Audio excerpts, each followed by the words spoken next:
What is up? Welcome to the DFS Academy for week 2. Week 1 in football, week 1 in fantasy football was fantastic. I don't have the numbers to back this up, but I think it was one of the best offensive weeks I can remember. Almost every star went off except A.J. Brown and Jamar Chase. But that's a problem for another day, because if you didn't build your DFS lineup around Jamar Chase, you probably had a great week. Hopefully, we can build some of those lineups in week 2. Let's get into it.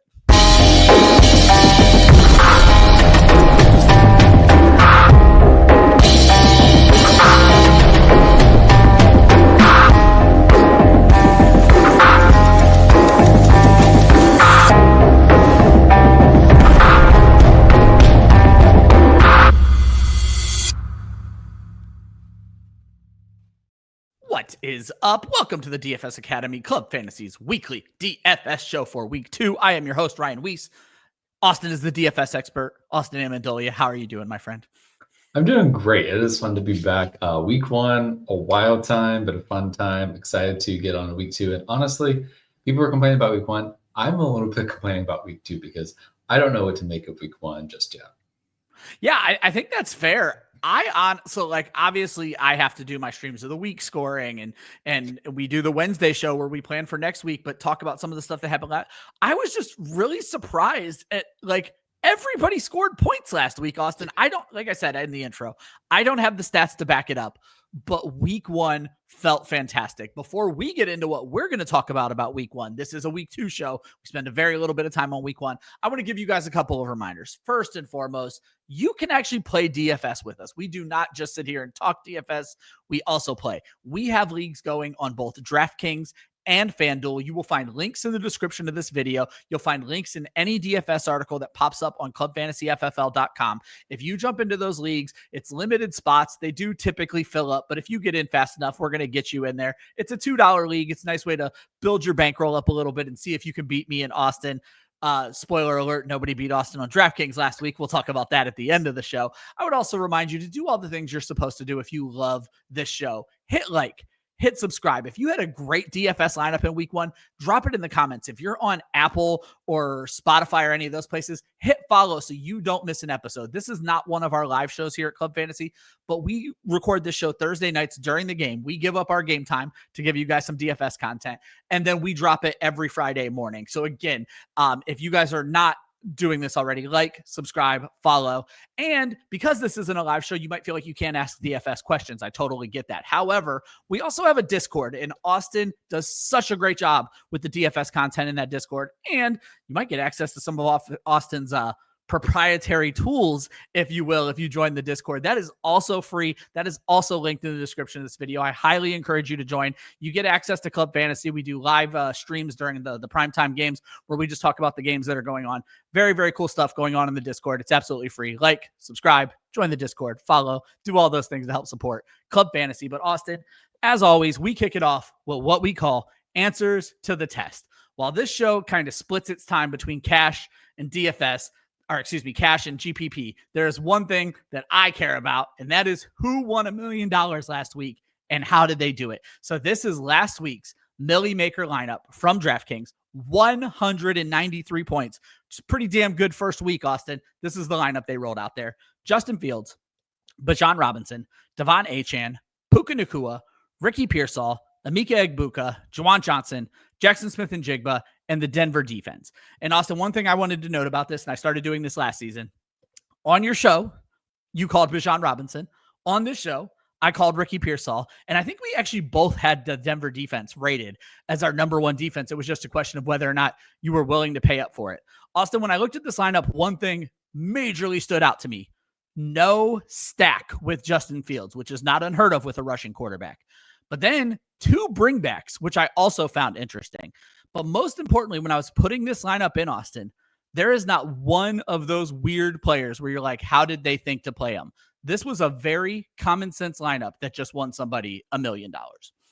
Yeah, no, I mean, this was a really weird, it was a weird week because I feel like while there was no player where it's like, oh, how were you ever supposed to make that guess? Betting on the Jets Pittsburgh game was not what I expected. That's fair.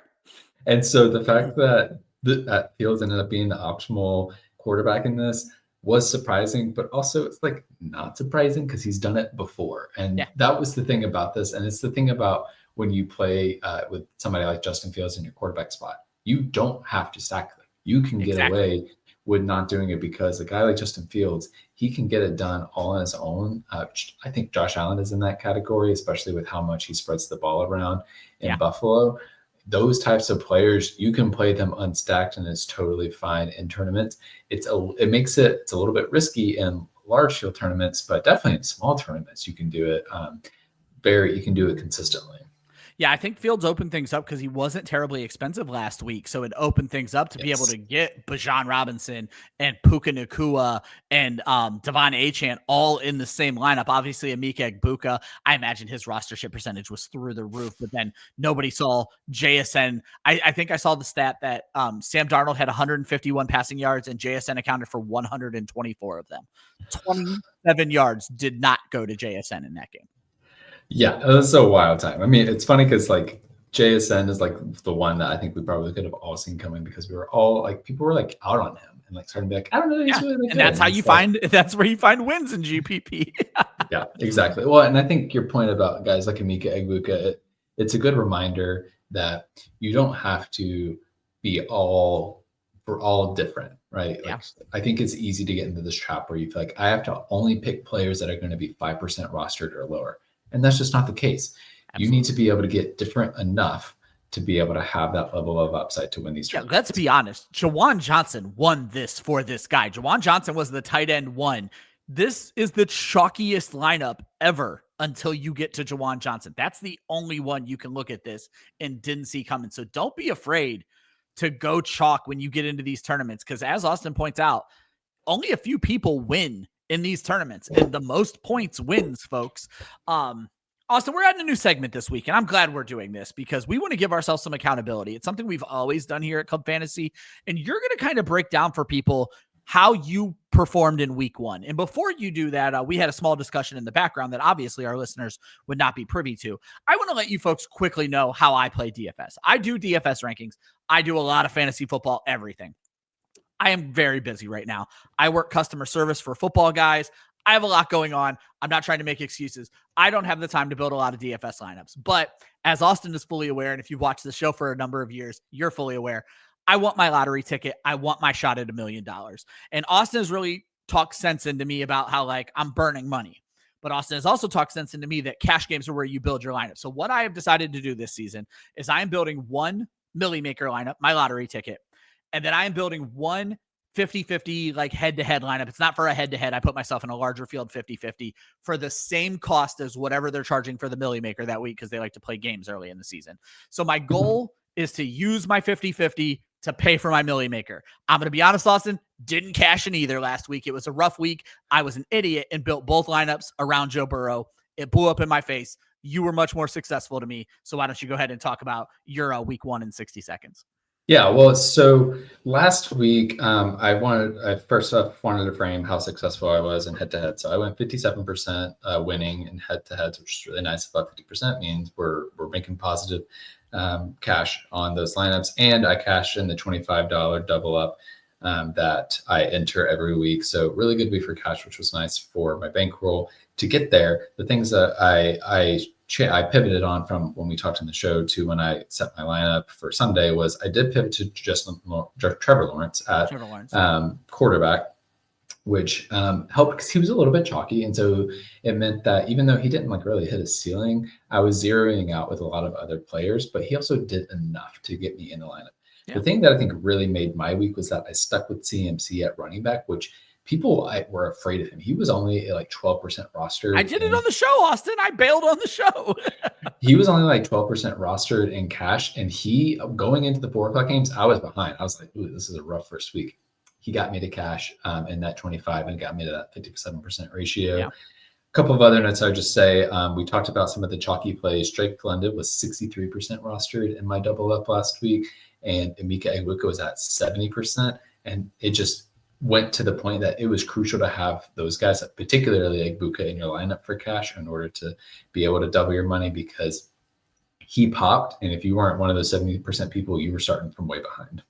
Yeah, I think it's such a great point. And like I said, I love what you brought up about CMC because we watched it happen on the show. You and I do our head-to-head lineup. It's all for fun. We're building a lineup on Thursday, which is always hard. But I told you I was afraid. I didn't want to take the 0 and lose to you. Turns out pivoting off of CMC was what was going to cause me to lose to you. We'll get to that towards the end of the show. Folks, as we move on, it's time to start talking week 2. And how we talk week 2 is we break our show into 2 segments: cash and GPP. Cash has always been Austin's specialty. This is where you're going to build your bankroll. If you didn't tune in last week, it's actually one of the timestamps last week. Austin kind of breaks down to you cash versus GPP. I would urge you to go back and listen to that episode. You can actually find it in some of his old articles as well. But how we break this down is by price. We start with what we call top of the class. Top of the class is where the most expensive player, the chalk that Austin is willing to eat. Austin, it's a name we've already talked about on this show. I mentioned last week, we tend to talk about players in terms of DraftKings prices, but Austin, this one, he's almost a bargain over on DraftKings. Yeah, I mean, how can you avoid Christian McCaffrey after what he did last week? He just continues to be the running back to go to in cash. If he's healthy, you're going to want him in your lineup almost exclusively until he gets priced up like above 9 or 10K. Then it's maybe a little bit tough. But broadly speaking, I want Christian McCaffrey in my lineup every chance I get. And this week, he's going up against the New Orleans Saints, who I wouldn't say are a super great defense. They did allow almost 26 points to the running back position in week 1. It's probably going to be Christian McCaffrey getting most of the touches in this matchup. He was very active in the pass game. He's always a threat to score touchdowns.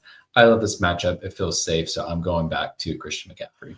Yeah, I've been talking to a lot of people off the Christian McCaffrey ledge over this past 24 hours, and that they seem super worried about Mac Jones. And I would point to the 5 or so weeks that Mac Jones was the quarterback for the Jacksonville Jaguars last year. He was able to keep Jacksonville Jaguars players fantasy relevant. And you cannot convince me that this is not a better fantasy offense. This isn't a better overall offense that Mac Jones is now appearing in.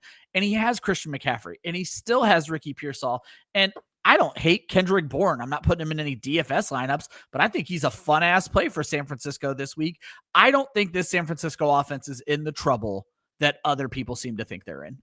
Yeah, I totally agree with that. And we'll have more to say about Mac Jones later in this episode because I completely agree. We've seen that for Shanahan and for the 49ers, you just need a quarterback that can keep it on the rails. And I think Mac Jones can do that.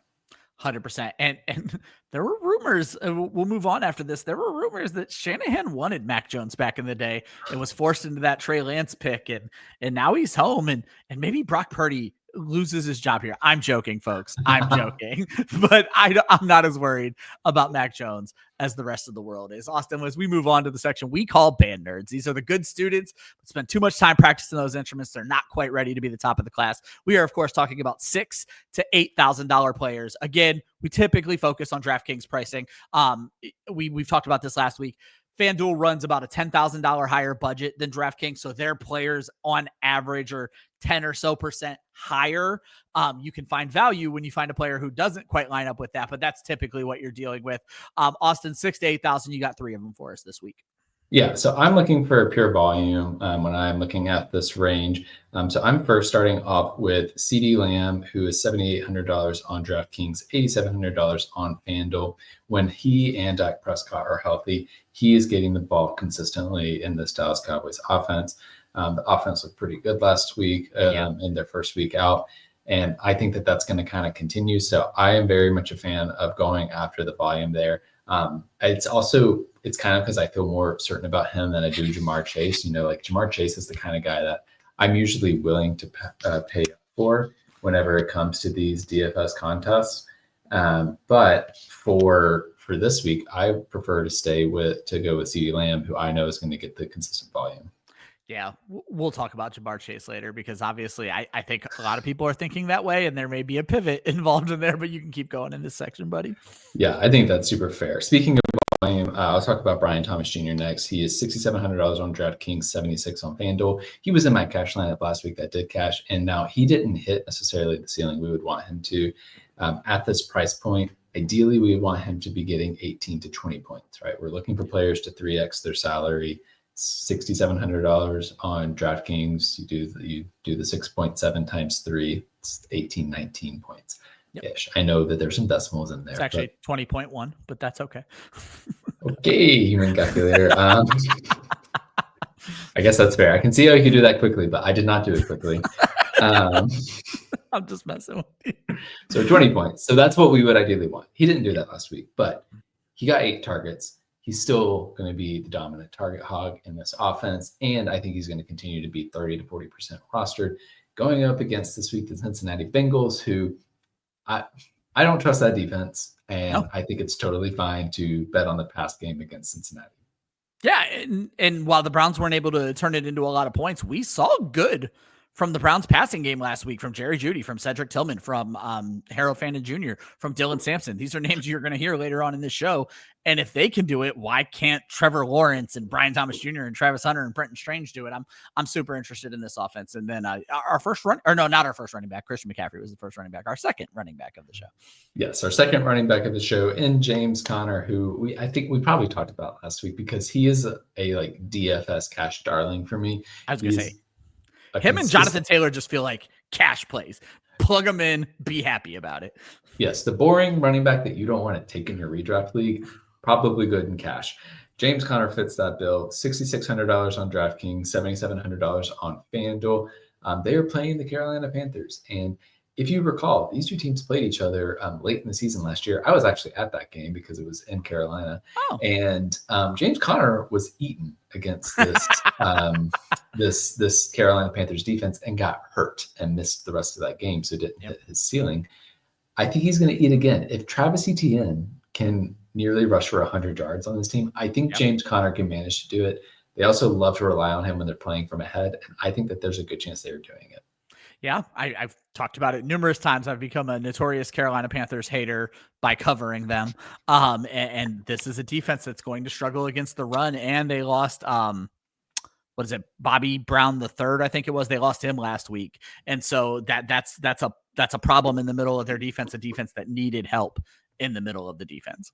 Exactly. So I love betting against the Panthers run defense, which, we did last year. We're going to keep doing it this year. Exactly. That wraps up that section. We move on to what we call bookworms. Quiet, nose in the books, but easily underestimated. They are sharp. We're talking about the value plays. These are the 4 to 6K players we are targeting. And Austin, you got 4 of them in this section for us. Obviously, this is probably where you're going to need to build a predominant part of your lineup. Yes, exactly. And I will say I'm a little bit sad that Las Vegas is playing on Monday night because I was really psyched to see if Jacoby Myers would be in this range again because he crushed it for this price range. But I do have 4 players here. So first off, I have Trevor Lawrence. Going back to him, $5,600 on DraftKings, $7K on FanDuel. It's a little bit pricey on FanDuel for me, for him. So it's just more of a DraftKings play than a FanDuel one. I am interested in him because I think he's going to continue to have that solid floor like we saw last week. I do want to name that like one of the decisions point on this slate is going to be how expensive you pay at quarterback, because I think Josh Allen is also a smash play this week. Yeah. He's not that expensive. He's like $7,200 on DraftKings. That's totally doable. So I could see a build where you pay up and play Josh Allen. I'm going to drop down a tier and go to that Trevor Lawrence, go right back there, because again, I think they're going to be able to pass the ball pretty well against Cincinnati. Austin, I've joked for years that we do these shows to help me get better at fantasy. You said drop down a tier, but I feel like Trevor Lawrence is multiple tiers below Josh Allen, and I don't mean that facetiously. I mean that because I'm learning something here.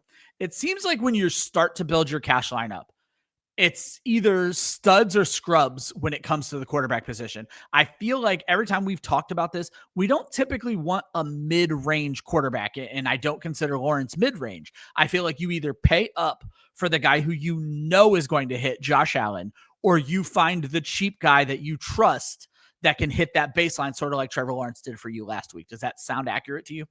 Yeah, and I think the reason for that is because, as I mentioned earlier, we're looking for them to 3x their salary. And so what is the likely pathway for them to do that? What is the median outcome for them to do that? For Josh Allen, him 3xing his salary is going to be 21 points this week.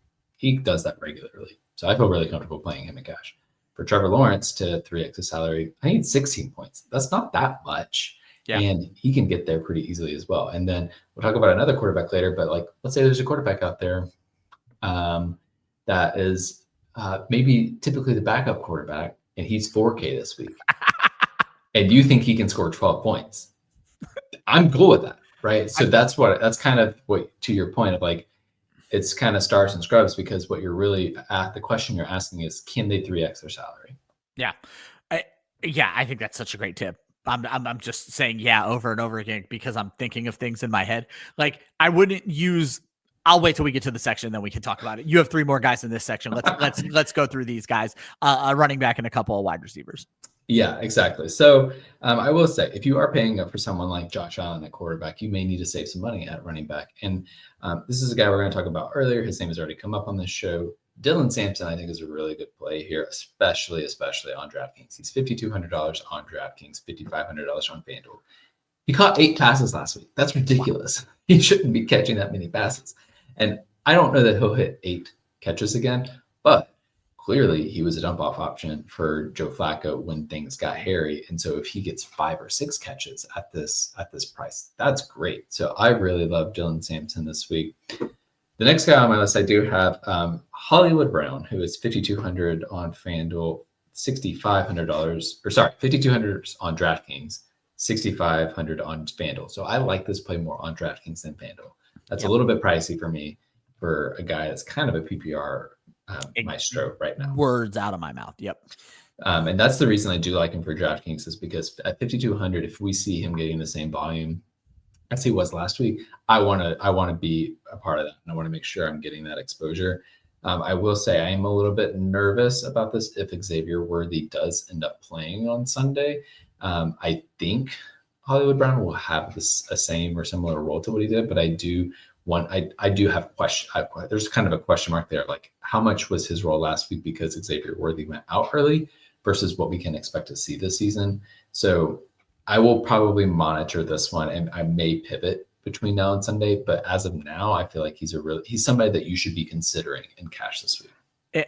It reminds me, the Xavier Worthy thing, that there seems to be no way this guy can play. And there was a receiver last year, and I am blanking on the name. And Austin, if you don't remember it, maybe someone in the comments can drop it for us later. There was a receiver last year where they're like, he's hurt. He is going to miss 4 to 6 weeks. And then he ended up missing no time, played every game, and actually performed well in fantasy. Josh mentioned on the shows this week, he has separated his shoulder 10 times and says there is 0 chance Xavier Worthy is playing this week. So I'll just put that out there.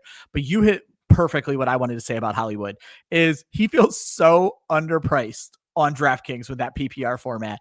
You move it to FanDuel where it's half PPR, where he still has some value, but the price increase doesn't play out for me over there. I'm not willing to do it.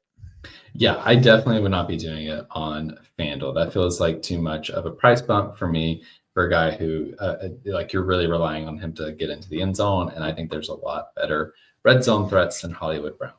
Perfect. But, and one more receiver. Yes, last player in this category. I wanted to throw out Rama Dunze because he is $4,800 on DraftKings. Like, what the heck? Scored a touchdown last week, and they still give him no love. And he had like 8 targets, if I'm remembering correctly. Yeah, I think so. He was being targeted frequently in this offense, which I expect this year for him. And so $4,800 on DraftKings, like, that's a steal. Even $5,800 on FanDuel, I'm not mad about that. So, like, I would say on FanDuel, I would rather have a Dunze over Hollywood Brown. On DraftKings, why not both? Yeah, I think that's such a great point over on FanDuel, that you're giving them the pivot as we do the show here. Oh yeah. Final section of the cast section, my section, the Ryan Weiss section. C's get degrees. These are the pump plays under 4K. Austin, you got 3 more, and again, and I know this is probably going to be the way of the show moving forward, but you got a backup quarterback for us this week. I do. It's always nice whenever we get a random backup quarterback that we get to throw in our DFS cash lineups. Mac Jones should be in your player pool this week. Now, will I play him come Sunday? I don't know yet. I'm going to think it over a little bit, but I think it's worth a consideration. He is 4K on DraftKings, 6K on FanDuel. Probably not going to play him on FanDuel because at that point, I'm like, I could just play Trevor Lawrence for 7K, and I feel like I'm going to get a little bit more upside there. But definitely on DraftKings, where he's only 4K, I'm like, that's like right now kind of a smash hit for me.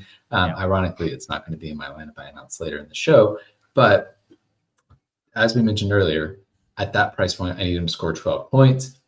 He can do that. Like there's enough weapons still in this offense. The Shanahan style of offense, I feel like, is built to make it easy for quarterbacks in a way that I can rely on Mac Jones, who was fine for Jacksonville down the road last year, to hit 12 points. And the epiphany I was having in the last section that I wanted to say for this section was really focusing on that 2x, 3x, and even 4x option. You want a guy to 3.5x, 4x when you're trying to build a Millie Maker lineup. But for a cash lineup, 2x is fine. So Mac Jones, the punt play, is great for cash because of the options he gives you at other positions. But for Millie Maker, where you really do need 9 guys to hit, you're not going Mac Jones in a cash line or in a GPP lineup. Yeah, exactly. Well, because in cash, like you need probably around 140 to 150 points to reliably cash week in and week out. Yeah. To win the Millie Maker, you should count on needing 200 points. And we saw that last year. So yeah, this last week was a little bit of an outlier where you could have done it with 190 points, or somebody did it with 190. Well, he hit 192, and I noticed the next guy I think was at 181. So there was a full 10-point gap. It was a little bit of a weird week. So yeah, weird week. You typically need 200 to 230 points to be winning $1 million. So it's a different mindset than here in cash, where I just need 140, 150 points. And if Mac Jones helps me play Christian McCaffrey, CD Lamb, and one other stud, I'm feeling good. Austin, I think half of our lineup learned who Harold Fannin was last week. Tell them why he's still a good play this week. Yeah, I am kind of betting on what we saw last week continuing. So Harold Fannin, well, and it's also because of the price point. Harold Fannin is only $3,100 on DraftKings. He did get bumped up to $5K on FanDuel, so I feel a little bit about that on FanDuel. I'll still maybe consider him on FanDuel because he might score a touchdown, but on DraftKings in particular, at that point, like he doesn't have to get a full 8 catches the way he did last week. Yeah. He could get like 5, and I would feel pretty good about that. And I think that Cleveland is going to need to throw the ball in this matchup. I don't think they're going to be winning against Baltimore, and so Harold Fannin, I think they're going to want to continue seeing what they have in this rookie. They're trying to make sure that they actually got some good rookies this year. So getting him some more volume at this price point, I love it.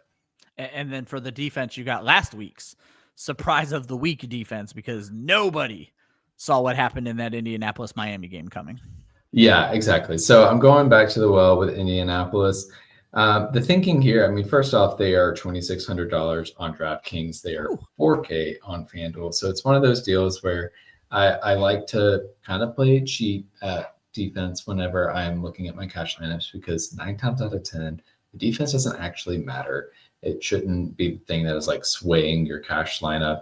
It does matter a bit more in GPP, but last week we saw that they played really well against a Miami Dolphins offense.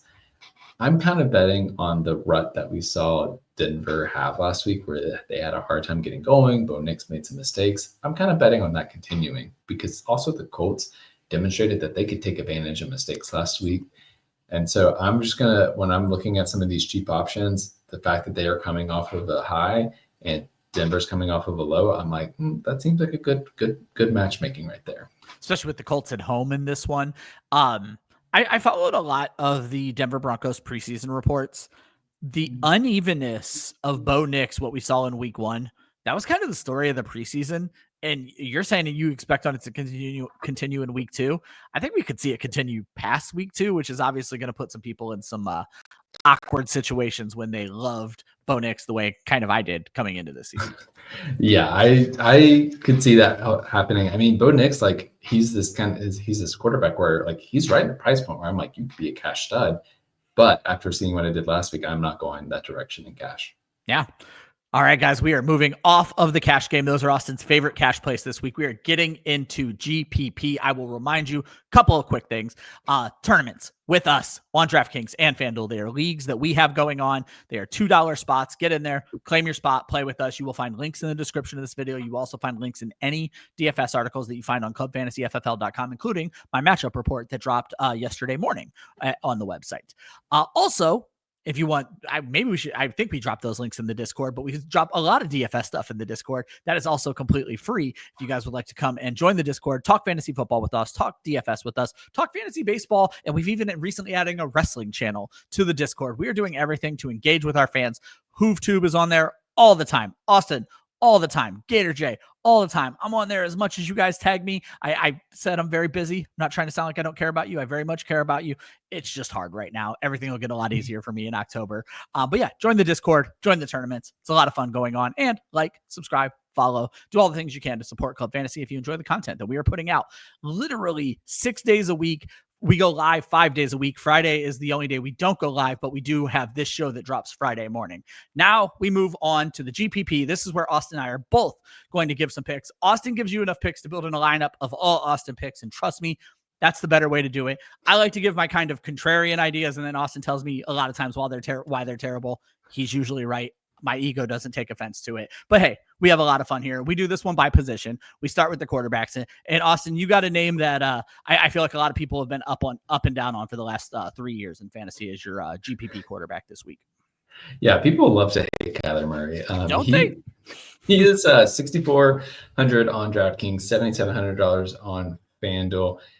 Here's the thing. I alluded to that Arizona Carolina matchup again earlier in the show.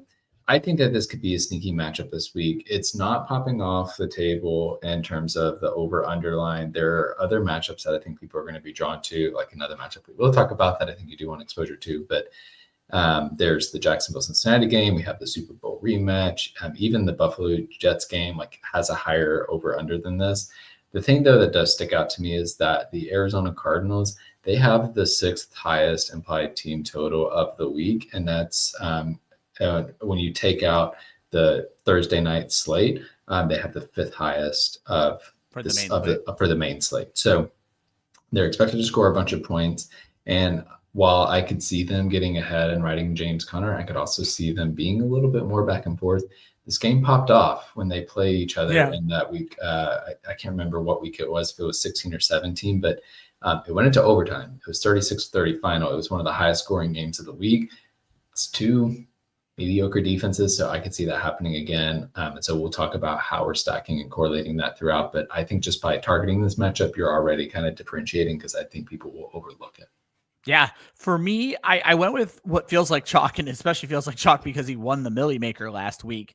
But Austin, I think people are going to go to the other side of this matchup and go with Josh Allen. I'm looking at Justin Fields again in GPP, mainly because on DraftKings, $5,700 on DraftKings. FanDuel seems to have caught on at $7,500. I think there's great upside, and you kind of already hit on this. It's going to be a high-scoring game. When we broke this game down on our Wednesday show, what was interesting to me is the parallels between what we saw last week versus what we're going to see this week for Buffalo and the Jets. Buffalo had that extremely high scoring, amazing Sunday night game against Baltimore. The Jets had that extremely high scoring, very fun game against the Pittsburgh Steelers, and now they go on to play each other. Austin, I don't see a reason why both of these teams, Buffalo and the Jets, don't do exactly what they did last week. We jokingly predicted the score is going to be 41-32. We think these teams are just going to do exactly what they scored last week, and what Justin Fields can do with his legs can't be discounted. But Austin, I was very impressed seeing Justin Fields throw the football last week. He made some passes to Garrett Wilson that I didn't know Justin Fields was capable of. And that increases my interest in him, especially on DraftKings, where I feel he's just far too cheap right now. Yeah, honestly, I'm really with you on this matchup and on the Justin Fields side of it in particular. I don't think he's going to be that chalky because I think people are going to be prone to say, well, he was the guy that popped off last weweek. He's not going to do it again this week. He's not going to do it 2 weeks in a row, and he's not going to do it against the Buffalo Bills. But we've seen him do it before. I'm pretty confident he's been in a million-making winning lineup 2 consecutive weeks before, in part because of what he can do with his legs. And so there is part of me that is inclined to run it back, especially in smaller field stuff where people are going to want to go elsewhere, and he doesn't have to score 40 points to win you the millie. But I actually really like this play, and I think doing it unstacked is totally fine as well. I mean, you could throw Garrett Wilson in there if you want, especially in small field stuff. But if you want to try the same thing that happened last week, I don't usually, preach that, but I think this is a case where people aren't going to be bought in on that yet, and it could actually really pay off. Yeah, if there was a triple stack that won last week, a Joe Burrow, T. Higgins, Jamar Chase, I'm not running that back. Like, come on, that's not going to win a milli twice in a row. But betting on Justin Fields running feels like the right kind of bet to me. And we're going to move on to the running backs now. Austin, you got two. I'm giving them one. Go ahead and start with your two here. Yeah, so a couple of running backs here.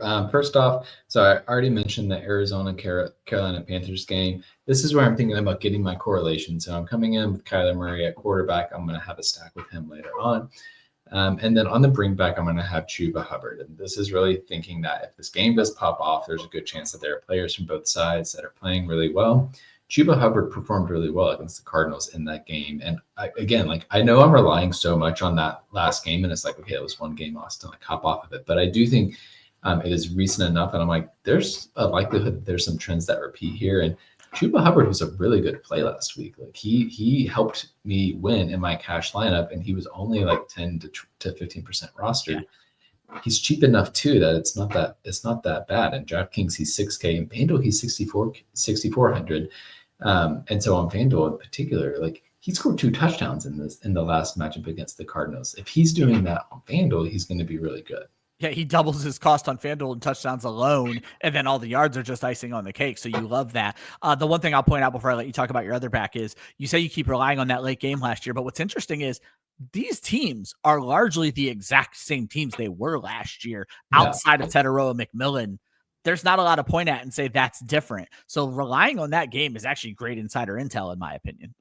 Yeah, and I think too, people are going to just like snuff over those teams because neither one of them were really interesting last week. Not an exciting game. I think it's an easy way to get different, especially like, again, I play a lot of small field tournaments. I'm playing a lot of like 100-person contests. And so like, I don't need to set the world on fire. I need to get about 180 points for those matchups. And going with these players, I'm like, these guys are solid enough that they can build a solid foundation and help you pay up elsewhere. Love that. And you got one more back for us. Yeah, so we talked about the New York Jets already once in this segment. I want to talk about Breece Hall. He is 6,200 on DraftKings, $7,300 on FanDuel. He played pretty well last week, and I think that similar to what you named about, or what we talked about with Justin Fields, where people are like, it was the Pittsburgh Steelers. They're not going to do that against the Buffalo Bills. I kind of see a similar narrative potentially playing out with Breece Hall, where it's like, oh, well, that was Derrick Henry against the Buffalo Bills. Like, Breece Hall is not Derrick Henry. It's like, well, they did an awful job defending the run, and Breece Hall is actually used in the pass game. Could he score 20 points again? And honestly, as I'm talking about this out loud, I'm like, if you are playing in the millie and you're playing multiple lineups, maybe one of them should have both Justin Fields and Breece Hall, because people are not going to feel comfortable doing that. But both of those guys can pop off in this matchup. I agree wholeheartedly. For me, I went with the guy that you've already talked about. I only have a few notes to add. I think Dylan Sampson is a player who is still playable in cash games as well. I feel like GPP games. I feel like you have to get a little cheaper somewhere, and you are looking for a guy who can 2X. And you pointed it out, 8 catches last week. On catches and yards per receptions alone, he's going to beat his 5,200 DraftKings price, which is just far too cheap. The only notes I have, and this is not to knock your Harold Fannin pick, everyone expects Harold Fannin to repeat and have stolen the job from David Njoku. And I'm not saying that's impossible, but I'm just saying it's also could not happen. Nothing is changing with Dylan Sampson. Jerome Ford is not good. We've been saying this for years. He was just all the Browns had. Quinshon Judkins is unlikely to be back this weekend. Even if he is, I don't think he affects Sampson's role. When you look at a Baltimore defense or any defense, you can't take away a receiving back. You could take away a receiver. You could take away a tight end. A receiving back, you're not running to the backfield and checking this guy and taking him out. If they want to throw the ball to Dylan Sampson, they're going to throw the ball to Dylan Sampson. They're going to be down in this game. They're going to have to throw a lot. Sampson is going to see the dump offs. Great PPR play in DK. But Austin, even when I look at the FanDuel 5,500, that's still half PPR, Austin. He needs to hit a touchdown, but I still think that's possible in this game after what we saw the Buffalo Bills do to Baltimore last week. Yeah, I agree. I feel like the thing that we're navigating with week 2 in general is how much do people buy what just happened in week 1? Yeah. And I think that there's an opportunity to go ahead and buy some of the things that happened in week 1 and say, okay, I am taking the stance that Dylan Sampson is it and is going to be the primary running back in this offense. And so I'm going to stick with him. And I think that will be a lot of the way people make decisions this week. And that is one way that I think by either leaning into it or leaning away from it, you can get advantages in these tourneys. Yeah, I'm choosing to lean into it. I'm taking him as quote unquote the free square and seeing where that gets me if I can use my savings and salary to boost up somewhere else. Which, let's get into these wide receivers, because you and I like some expensive wide receivers this week, just putting it bluntly. So as we get into the wide receivers, we have one guy in common. I'll let you talk about him, and then I'll add some notes at the end of it. Oh, I was going to let you talk about him. I appreciate because it. I first want to talk about Marvin Harrison, because that is who I am stacking with Kyler Murray this week. Marvin Harrison is $5,800 on DraftKings, $6,700 on FanDuel.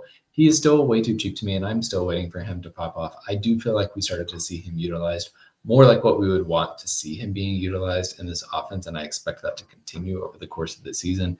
They brought in other skill sets in their receiver room so that they can enable Marvin Harrison to focus on his skill set as opposed to being a clear out, which is a dumb way to use Marvin Harrison in general. And so if I'm looking at attacking this Arizona Cardinals, Carolina Panthers game, I want to stack Kyler Murray with Marvin Harrison. I'm also fine doing it with Trey McBride.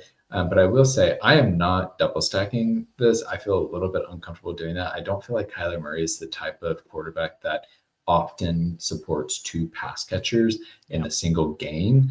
And so I would prefer to either eat the more chalky play with Trey McBride or pivot with Marvin Harrison, but probably not do both. As someone who loves Trey McBride, I just feel like he's too expensive this week, putting it bluntly. I do think this is a game that could go other directions, and putting it bluntly, Trey McBride not known for finding the end zone. We've talked about it before, and that makes him a little bit harder to eat the chalk there. It does make it a little bit harder to eat the chalk, which is really a bummer. So, spoiler alert, we are going to talk about the Cincinnati-Jacksonville game. I'm going to let you talk about the Cincinnati player. We do this section with one timestamp. I'll jump in real quick and talk about Jamar Chase, because he was your second. He's my first. Basically for me, very expensive. 8,100 on DraftKings, 9,000 on FanDuel. In tournaments, I don't care. He is the player I am looking to save for. The bounce back is coming, folks, and this feels like the perfect game. And we know Jamar Chase, the bounce back could be huge. The bounce back could be a 3-touchdown game. Jacksonville is not a great defensive team. Don't take too much into account of what we saw against the Carolina Panthers last week. And Cincinnati has something to prove. Plus, this sets up a bring back with their wide receivers, a bring back with their tight end. And Austin, I'll jump back to you now. You have the bring back that we can look at in this game as well.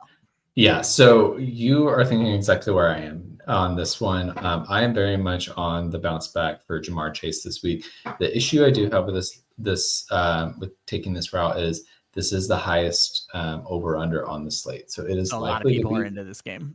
A lot of people are probably into this game, but to me, the way that I want to attack it is to not have Joe Burrow in my lineup. It is why I decided to go with Kyler Murray, because I think people are going to be like, oh, let's just run it back Joe Burrow, Jamar Chase. It'll happen this week. And I'm going to avoid that and get different by not playing Joe Burrow, but I still want the Jamar Chase exposure because to your point, he could score 2 touchdowns, 200 yards. And like Joe Burrow would do well with that.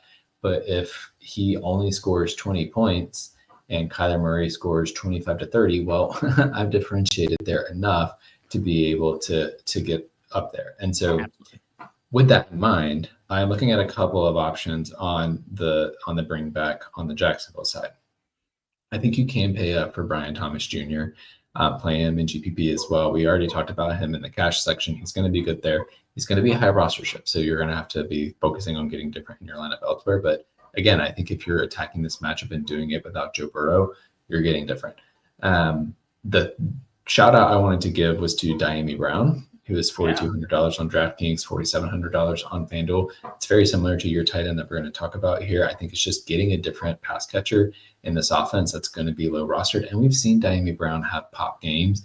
And for him at his price point with this, he scores a touchdown, gets 15, 20 points. Like he's doing the work you need for the lineup, for your lineup in this case. So I like, and if I'm in a larger tournament, I like going to Diami Brown. I play smaller tournaments, so I'll probably have more Brian Thomas Jr. But for those Millie Maker lineups and that style of contest, Diami Brown is a good way to differentiate while still getting some of the chalky upside with the Jamar Chase. Yeah, we are loving the AFC this week. I'm noticing with like all of our picks. Big AFC week because your last wide receiver here is another AFC guy. Yeah, well, I'm going back to Cedric Tillman because I felt pretty good about how things went for him last week. Maybe he didn't necessarily hit the exact upside that we were looking for. Like he didn't pop and end up in the million-making winning lineup last week, but he was effective enough and was able to support a successful lineups last week. He scored 16 fantasy points, got into the end zone. The thing that stuck out to me again, 8 targets, which felt really good to me. I mean, he almost is a cash consideration for me. If I had trusted the Cleveland Browns offense a little bit more, he probably would be. But for GPP, I'm like, that's pretty good. That's pretty good usage for a player priced $4,300 on DraftKings, $5,400 on FanDuel. So I'm a fan of going that route because of the volume. Also, they are playing Baltimore, so as we alluded to earlier, they're likely to be playing catch up. We're not talking about these players in this segment, but like if you're looking at like playing Derrick Henry or Lamar Jackson this week, Cedric Tillman is a great way to bring back on that side. Yeah, I think it's such a good point. And there were a lot of folks victory lapping Cedric Tillman this week, saying that he always felt like the better number one in this offense when they were on the field together, he and Jerry Jeudy last year. And then obviously Tillman got hurt and Jeudy kind of took over. But week one, we're kind of seeing that again. And maybe this could be potentially Cedric Tillman's offense. And right now you're still getting that discount on the DFS sites. Yeah, exactly. And I mean, you could get that, especially on FanDuel, like you could, or especially on DraftKings, you might be able to get that for a couple more weeks because DraftKings is always so slow, a little bit slower to like bump those players up. And like we could be riding Cedric Tillman for a while. Yep. And Austin, we've been in on this game quite a bit, but you got a tight end coming from that Buffalo Jets matchup as well. Yeah. So I was thinking about how do I correlate with Breece Hall, and honestly, this is actually how I landed on Breece Hall, was actually working backwards looking at this play, because I was thinking, how can I get exposure to Josh Allen without maybe playing Josh Allen this week? Because I like going the Kyler Murray route. And I say that, but like Josh Allen is a great tournament play as well. Like I don't care if he's a little chalky, get different elsewhere in your lineup. Dalton Kincaid was more heavily utilized in this offense last week than I really expected. I feel like 4 targets, it's not like mind-blowing, but he's also pretty cheap still. And because of that, I'm like, okay, like it was frequently enough that I was like, oh, they're throwing the ball to Dalton Kincaid again. Oh, they're doing it again. Like last year, there were times where I was like, where is he? Is he even on the field? And he just wasn't getting the ball thrown to him. He would have like 0 catches, but on 1 target. And so for me, I was like, oh, this is a little bit of a different role. I feel like they're getting him more involved. Now, that was a situation where they were passing the ball a ton because it was a high-paced game between them and Baltimore. So I'm not expecting the same level of pace against the New York Jets.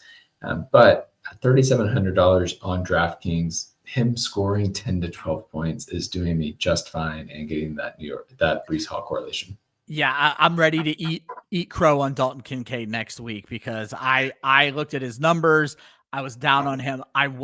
He was a guy who I was hesitant to bury. I talked about this on the Wednesday show with Aaron Rodgers, that we buried Aaron Rodgers after he was the QB 15 last year. A bad Aaron Rodgers was the QB 15. While Dalton Kincaid was a bust for fantasy, there's no denying it. He was targeted like 86 times. And at tight end, that's not something to ignore. And Austin, it seems like we give up on tight ends too quickly every year, but I was not ready to give Dalton Kincaid the benefit of the doubt, and he looked damn good in week 1. Yeah, he really did. I will, while we're talking about this team, I will just also shout out Keon Coleman. Yeah. He looked really good, but I would also shout out Josh Palmer. Like you could go a lot of different directions in that matchup, but I also just want to note, I was very aware of Josh Palmer missing a lot of his targets and also missing a touchdown opportunity towards the end of the game, because I had him in a lineup that was doing really freaking well at halftime in a showdown slate. And then because Josh Palmer didn't get those catches, it didn't do as well. So I was very sad about that, but he could be someone, him and Coleman, like all 3 of these guys, you can mix and match, especially we've talked about it before. If you're doing a 20 max entry contest, and you're saying Josh Allen is one of the quarterbacks I want to build around, I would build 6 lineups around Josh Allen, and I would pick and choose different combinations of those 3 guys. Do some double stacks, do some single stacks, maybe have one where it's just Josh Allen and nobody else. But I think all three of those guys were all on my radar for talking about GPP this week. I think that's such a great point you brought up. And I'll never be someone who like gets mad at people for box score watching and things, but I love that you brought up something that maybe people missed.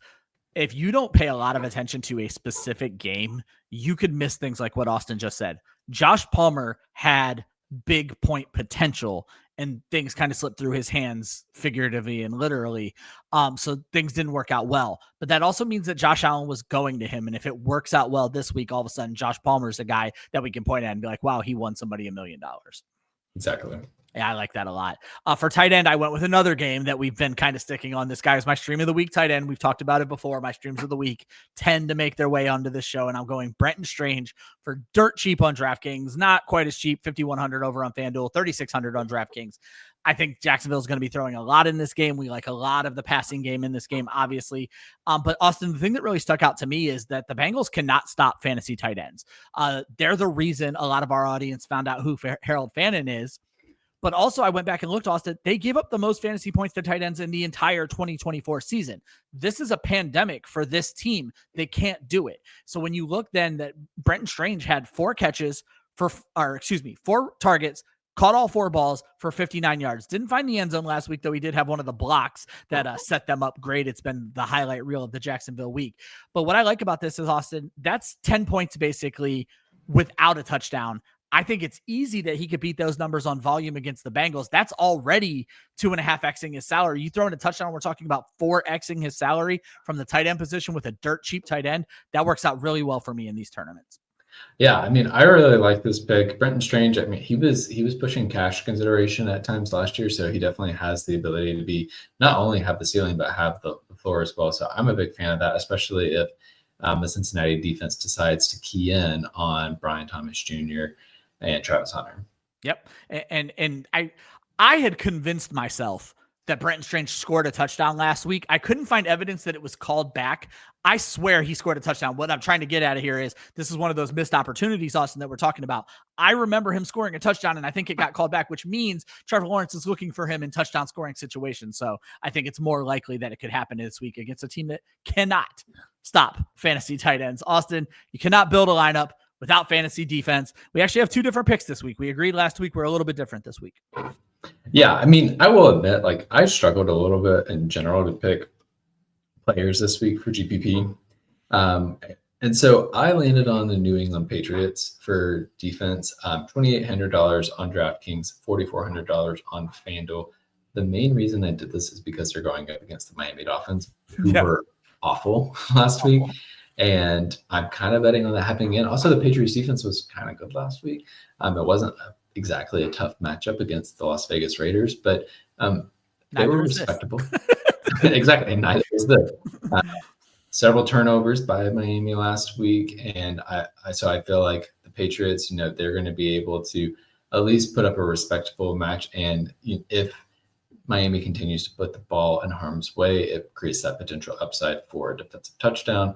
So I like going this route because it also saves me some money on DraftKings. It's $2,800. On FanDuel, it's $4,400. So initially I'm looking at the Patriots, but I don't love any of the defenses this week. So I'm almost attacking this more as like who fits in my lineup based on what else is happening, rather than like having a clear stance on like this defense is going to pop. I think that's fair. I would say I still love the Denver defense. I'm not paying up for them. But Daniel Jones is still Daniel Jones and could easily turn back into a pumpkin. So I'm still in on the Denver defense, but I will say I agree with you. There are not a lot I love. And once again, I go back to my stream of the week defense, and that is going to be the Los Angeles Rams taking on the Tennessee Titans. The Rams were decent last week against CJ Stroud. 3 sacks in the game, 7 QB hits. So 3 of those were the sacks, 4 hits that did not turn into sacks. But then you look at who they're playing, which is Cam Ward and the Tennessee Titans. Cam Ward looked pretty damn good last week. Obviously, he had his struggles as a rookie. But Austin, the numbers that stuck out to me, 6 sacks, which is not unheard of for a rookie. But Austin, Cam Ward was hit 14 times in that game against Denver. That's getting hit, once out of every 2 plays you drop back to throw a pass. That's rough. This kid needs an ice bath, and he's probably going to need it again this week when you get into the LA Rams, who have a great front seven. They get after the quarterback. They did it last week. I think they're going to do it this week. Austin, when you look at defense, I've said this a million times. It's becoming my catchphrase. You're looking for sacks and turnovers. Multiple turnovers by the Rams last week. Multiple turnovers for the Rams, multiple turnovers for the Tennessee Titans. I love this. I will say the Rams do feel like a better value on DraftKings at 3,100 than they do on FanDuel. You may want to get way different on FanDuel. Austin's team is only $100 cheaper on FanDuel. I don't love the FanDuel draft defense prices at all. Yeah, I feel that too, and I feel like that's very common. Where to me, defense on FanDuel is a way different situation than it is on DraftKings. So sites barely ever align on defense. So for me, like I have a harder time finding those FanDuel defenses. But I love your take on the Rams, like looking at the number of pressures and sacks and QB hits that Cam Ward took last week. If Washington was on the main slate, I would be talking about them. Like, yeah, I caught your "Oh Captain, My Captain" where you brought this up. Yeah, for a very similar reason. Jaden Daniels was pressured 10 times last week, sacked on 3 of them. So, like, looking at that type of information for how to go after your defense is a really good way to go. Yep, that's what I look for. That's what you're hoping for. Sacks tend to lead to sacks and pressures lead to turnovers. You want sacks and turnovers. If they get the touchdown, it's the icing on the cake. You don't go into this looking for touchdowns. As we wrap this show up, we wrap it up with a fun little head-to-head contest that Austin and I started a few years ago when we started this show. There's no money involved here. This is just me and Austin having a good time going at it with each other. We announced 2 lineups based on DraftKings scoring. We let you guys know who won.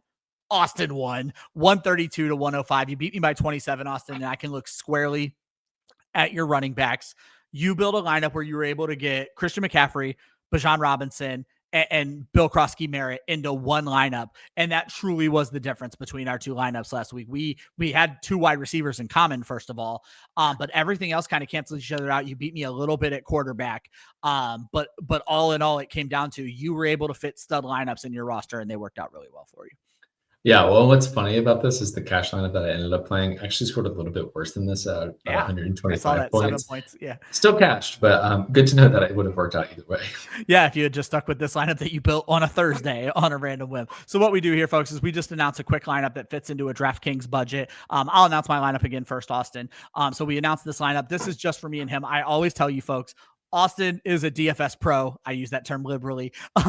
He is going to probably play something different if you jump into the contest. I am lazy as hell. Unless one of these guys gets hurt, you now know what lineup I'm using against you. So for me, Austin, I went with a lot of the guys we mentioned on this show: Justin Fields, Dylan Sampson. This is going to be a 3 running back build. Christian McCaffrey.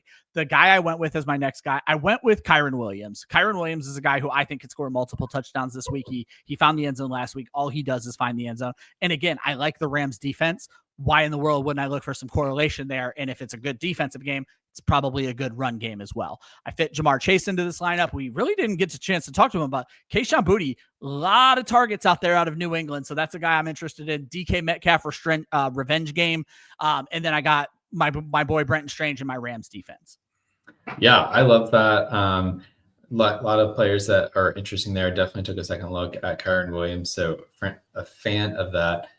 We will have less overlap this week, which is going to be nice and fun. So I went with Trevor Lawrence at quarterback at $5,600. Again, kind of getting in that middle tier.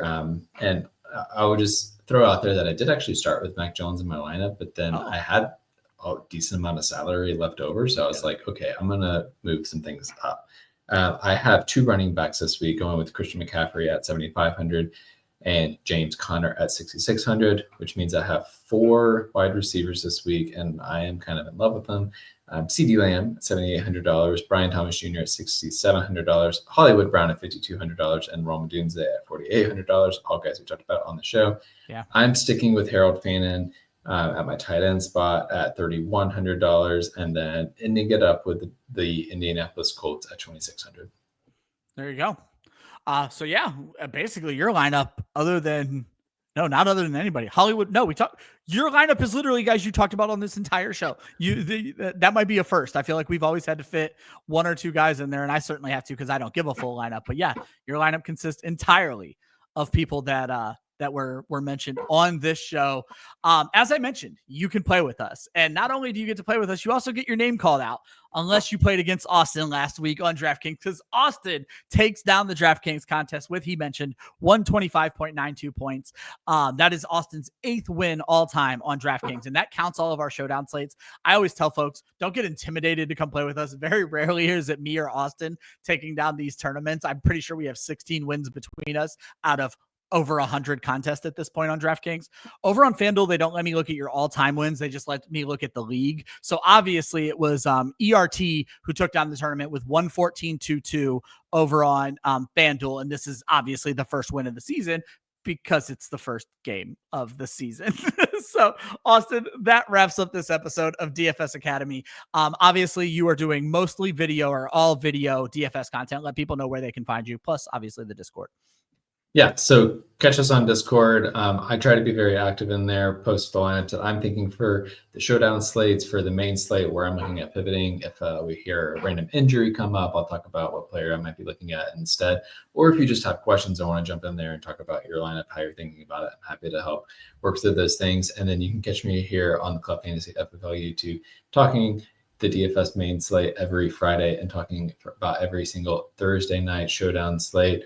And stay tuned. There could be more. Yeah.